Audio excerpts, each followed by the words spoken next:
ka por kan batai chi por ngi ha ban yach ngai ayuman ki ba jau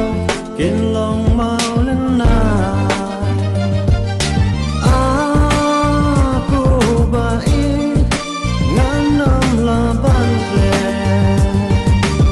aku ba i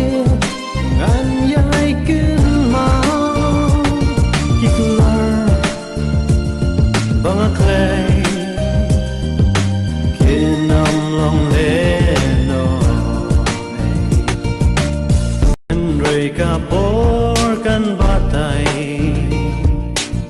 chi por ngi ha ban yach nga